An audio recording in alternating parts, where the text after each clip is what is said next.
I'm going to start with a story about a patient I'll just call Marcus. And he had been to therapy with a really good therapist for about 4 years.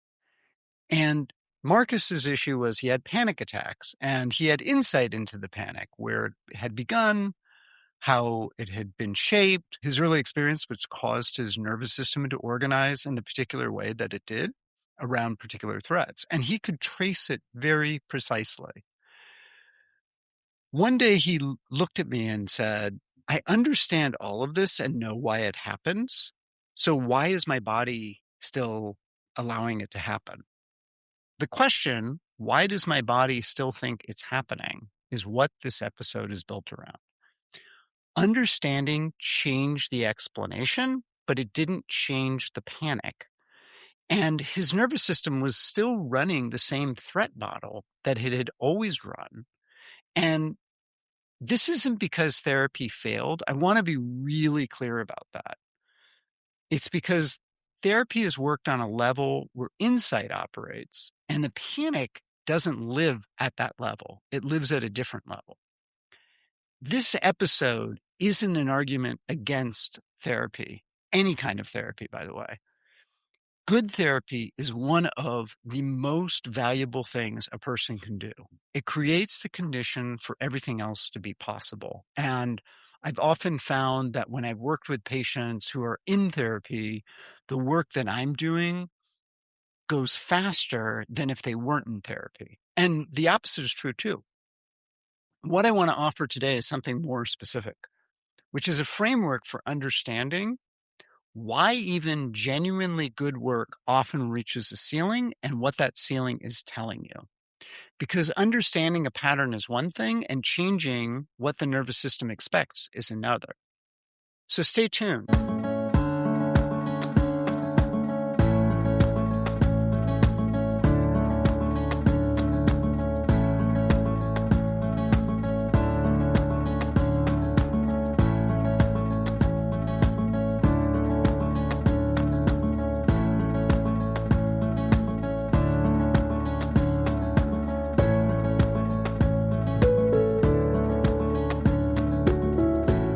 Hello and welcome to Ask Dr. Gill. I am your host, Dr. Gill Winkleman. And today on the podcast, we're talking about levels of treatment and making sure that we're working in the right place. So here's the framework that I want to discuss. Every intervention works at a particular level, and every pattern lives at a particular level. Healing accelerates when those match. And it doesn't matter what the level is and what the treatment is. You need those two to be more congruent for things to work faster. And by the way, sometimes things are at multiple levels, right? And you need multiple things like, the Walsh protocol and psychotherapy to work on stuff that's like panic attacks or anxiety. It could be that it's at both levels and you need both for things to work. The issue is that when we focus only on, say, insight as the primary mechanism, where we have understanding, interpretation, making the unconscious conscious as the main tool, we run into issues if the problem is in a different place. And it's great that you have those insights. And sometimes those insights allow you to not react as much, right? Some of the therapeutic modalities work at multiple levels simultaneously. And this episode isn't a critique of any of them. It's more that I want to discuss the levels where the attention is and whether the current work is reaching it and how you know that. So the first level is physiologic. And I think that this is important to recognize. And by the way, this is where much of the advertisements that you receive if you watch TV are focused on. And I would argue that a lot of illness, including physical illness, is not originating at this level. I'm not just talking about other people's work. I'm also talking about what I do, because a lot of the things that we have in naturopathic medicine and in mainstream medicine do not touch the right level. So in terms of patterns living in the body, oftentimes, if we're looking at it from a psychological point of view, it's that the pattern actually is based in the body's predictive analysis of the world. Stress response can activate before someone is consciously aware that something is happening. In other words, there's a baseline physiologic arousal that runs, and it looks like a personality trait, but it's actually a nervous system state. This, for example, there could be a sleep architecture that creates the conditions where the body doesn't fully restore because the system is staying alert throughout the night. These patterns operate at a level that is not about conscious understanding. And this is where Marcus's panic was. He could trace it perfectly, but his body was still living in a threat state because that hadn't been restored by changing his narrative. And oftentimes we store the narrative, the history, or even our ancestral history in our nervous system pattern, in the autonomic nervous system. His model was built through repeated experience, and understanding changed the explanation, but it didn't change how his body was predicting the world. Insight often changes physiology indirectly, by the way. And for many people, that indirect change is sufficient. That understanding can allow the nervous system to reset. But some presentations require interventions that engage physiology more directly. And the signal is when the insight is complete and the pattern is still running at the body level, right? That's how you know there's more work to be done. This looks different depending on the presentation. Sometimes it's somatic work that creates new physiologic experience rather than a new understanding of an old experience. The nervous system encounters something different and then it reorganizes around it, right? This is, I've talked about this on other podcasts. This is the work of Peter Levine and others, where you can reorganize the body and it's almost like you shake it out of your system. Sometimes it's addressing the biochemical environment. And because the nervous system is operating in a depleted state, either there's a nutrient depletion or there's a chronic physiologic disruption, altering one's capacity that has been supported, right? And sometimes its approach is to engage the nervous system's own regulatory capacity directly. Here's the main thing to recognize. The intervention has to occur where the pattern exists, not at the level where it can be discussed. And Marcus didn't need a better explanation. He needed to experience something that allowed his nervous system to reset. Understanding changed the story, but it didn't change the body's reaction. The second level is relational. Now, this is a ceiling that is definitely more subtle, and oftentimes the therapy is actually working, but we don't see it right away because of the nature of the relationship. And I want to spend a little more time here because I think it's overlooked, I'll just say. Oftentimes the psychotherapy was initially called the talking cure. But maybe a better way of describing it is the listening cure, because it's the ability to engage with a person one-to-one that allows for healing. Now, sometimes that is not sufficient, by the way. Sometimes it needs either the romantic relationship or the parent-child relationship, whatever it is, to allow for the healing to occur. The reason is some wounds formed in relationship require a relationship to complete the healing. Now, this isn't a critique of therapy. Like I said, therapeutic relationship in a good situation is genuinely healing for a lot of people. The ceiling here is very specific, though. Attachment wounds that formed in the earliest relational environment left the nervous system with a working model of what relationship is, what to expect, what is safe to need, what is safe to ask for, what needs to remain hidden, what needs to remain managed. Understanding how that formed is valuable.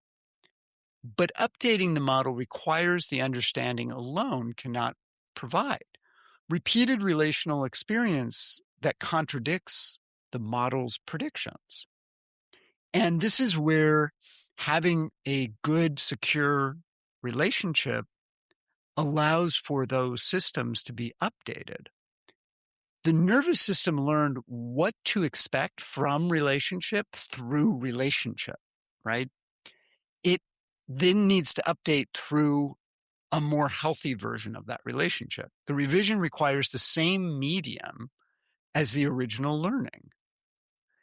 And the nervous system also encodes learning in context. Safely experienced in one relationship doesn't automatically generalize to another. It's actually an interesting thing that I'll just say here real quick. If you look online, there's some quizzes around attachment theory, what your attachment state is, secure, avoidant, anxious.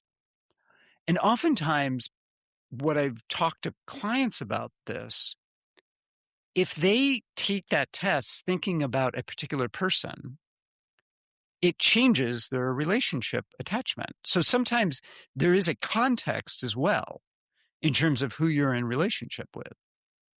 And the important thing is this ceiling exists because of the context of your wounding and also who you are involved with. A good therapist understands this, and the understanding is very helpful, right? But here's the thing. The understanding might be in the room with the therapist or your friend or whoever. The pattern, though, exists with the partner. And for the pattern to update, the nervous system has to gather counter evidence where the pattern actually activates in real relationships, in real moments, under real conditions. Insight can help you do this. I do want to be clear about that. And a group container can provide this in ways that an individual relationship can't, because it creates an relational field, or really a multi-dimensional relationship field simultaneously. And repair can happen there as well, if it's safe.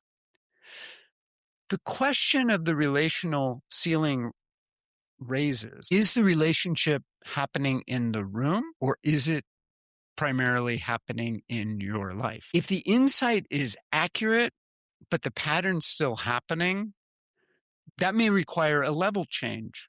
In other words, you're going to need to look at this in a different way for the system to update. Now, one thing I want to repeat that I said at the beginning, many patterns span multiple levels. The question isn't where they exist, because they almost always exist in multiple places. The question is which level is currently preventing further growth? That's the dominant one maintaining where you're at. And as an example, if someone's sleep is severely dysregulated and they're carrying significant physiological load, relational work may not gain traction until the physiology is addressed. Not because the relational pattern doesn't matter, but because the physiological load is the dominant maintaining force right now. That's an example of where there's two levels and one modifier that's needed. I'm going to take a quick break, and on the other end of the show, I'm going to talk about the inherited modifier and also what you need to do to identify these things. So stay tuned.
Hello and welcome back. I'm Dr. Gil Winkleman, your host, and this is Ask Dr. Gil. And I want to uh, continue with patterns and recognizing the patterns that where things are happening.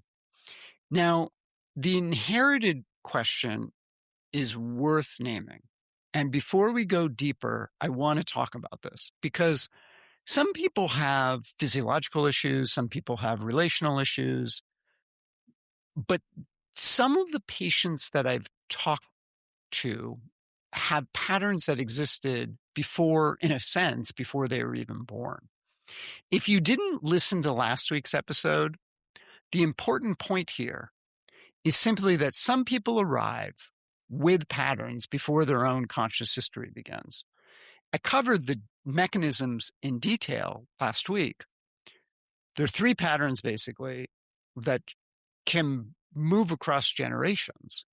The nervous system can be conditioned by the relational environment during infancy, or there's epigenetic susceptibility that alters the terrain, or there's learned templates that might have been absorbed from watching the adults around you before you had language to understand what you were seeing. The inherited modifier doesn't add a third level necessarily, but it explains why some people arrive at the physiologic and relational levels with certain patterns already running. Patterns that predate their own conscious history. And this could have been another factor with Marcus, by the way. He could have been having panic attacks because someone in his lineage had panic attacks. And no amount of insight therapy would have figured that out, right? When the inherited dimension is present, the level matching question becomes, is the current work reaching the level where the inherited pattern is operated? An inherited epigenetic susceptibility that expresses physiologically requires physiologic intervention. And an inherited attachment template that operates relationally requires relational counter experience. The inheritance modifies the level, but it doesn't necessarily create a separate one. But it can. So how to tell which level is yours? Well, the matching principle is only useful if you identify the level your pattern is operating at. So here are some questions to think about. In terms of physiology, does the pattern activate before you have awareness of it? Does it arrive in the body before the mind has registered a threat? Do you understand the patterns precisely and still notice the body doing the thing your mind already explained? If yes, the pattern likely is in the physiology. And understanding it is valuable, but not sufficient. A sign this may not be the primary level if the pattern only appears after prolonged rumination, if it builds through thought rather than arriving before thought. The physiology level may not be primary. I'll give you an example. I've worked with a lot of kids who have unexplained outbursts and rage. They don't know what's going on. It just happens. That's not necessarily a behavioral issue, although behavioral training can help. But often that's in the physiology. That could be a sign of pyral disorder. The relational question. Does the pattern activate most strongly in specific relationships, particularly close ones? And I've talked about this earlier in the show, how if you take the attachment quiz, you know what your attachment style is, there are certain relationships that activate you, and there's others that are less activating. And is the insight accurate and well developed, but the pattern still runs in the kitchen or in the bedroom or in the relationship that matters most? Does the healing that happens in one context fail to transfer to the relationships where you actually see the pattern? If yes, the relational issue is probably the most direct, right? Not more understanding of your history, but actual relational experience that begins to reorganize the nervous system state. And a sign that this isn't the primary level is if the pattern shows up equally when you're alone or when you're with others. The relationship may not be the issue. The third question is about the inherited states. Does the pattern feel like it predates anything in your history? For example, fear response disproportionate to anything in your experience? Or do you recognizing running in previous generations? This is what they found with Holocaust survivors, that people had claustrophobia, for example, and this fear of confined spaces, even though they'd never been locked in a closet or anything like that. Well, their grandparents had been. And if yes, this may be where you need to work on the pattern. When people stop asking the question, why isn't this working? And ask, what level am I working at? This changes your relationship to the experience. Not because the previous work was wrong, but the question itself is more useful. And one other thing about the question, there's a category that doesn't reduce cleanly to any of the levels, which we discussed which has to do with things that happen through prayer or surrender or collective practice, because they've seen that too. And don't ask me to explain that. I mean, you can listen back to the podcast on spirituality, but there is something there that is beyond what science can explain. And some people experience change through these pathways that the physiologic and the relational frameworks don't account for. There's research to support this, by the way, but I think that there is a certain amount of awe and humility that I have regarding this, that in a way, I don't really want to understand it because it's so beautiful and I just live in awe around it. So I want to close with asking you, where do you recognize the ceiling in your own work? The insight is genuine, or the relational work you're doing with your partner is genuine, but there's still something underneath it that you haven't reached. Which level does your pattern most likely live at? And what would become possible if the level of intervention finally matched the level of the pattern? Marcus's question wasn't, why didn't therapy work? It was, what level hadn't been reached yet? And that changed the outlook, because the ceiling isn't a failure, it's a map. It's telling you that the pattern has a location and the work that you're doing right now hasn't reached it. That's not a reason to stop the work. It's a reason to add the missing level and that piece. And I think it's important to understand that.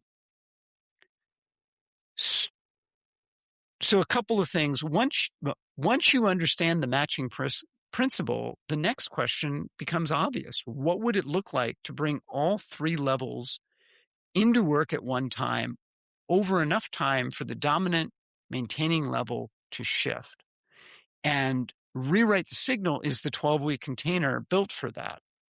I'll leave a link in the show notes. And I also want to just remind people about the quiz, which is also in the show notes. And if you like the podcast, please share that and put in a like. And also, you can find out more about episodes and what I'm doing on Instagram. There's a mailing list as well. Thank you so much for joining me. I really appreciate it. And I will see you next time.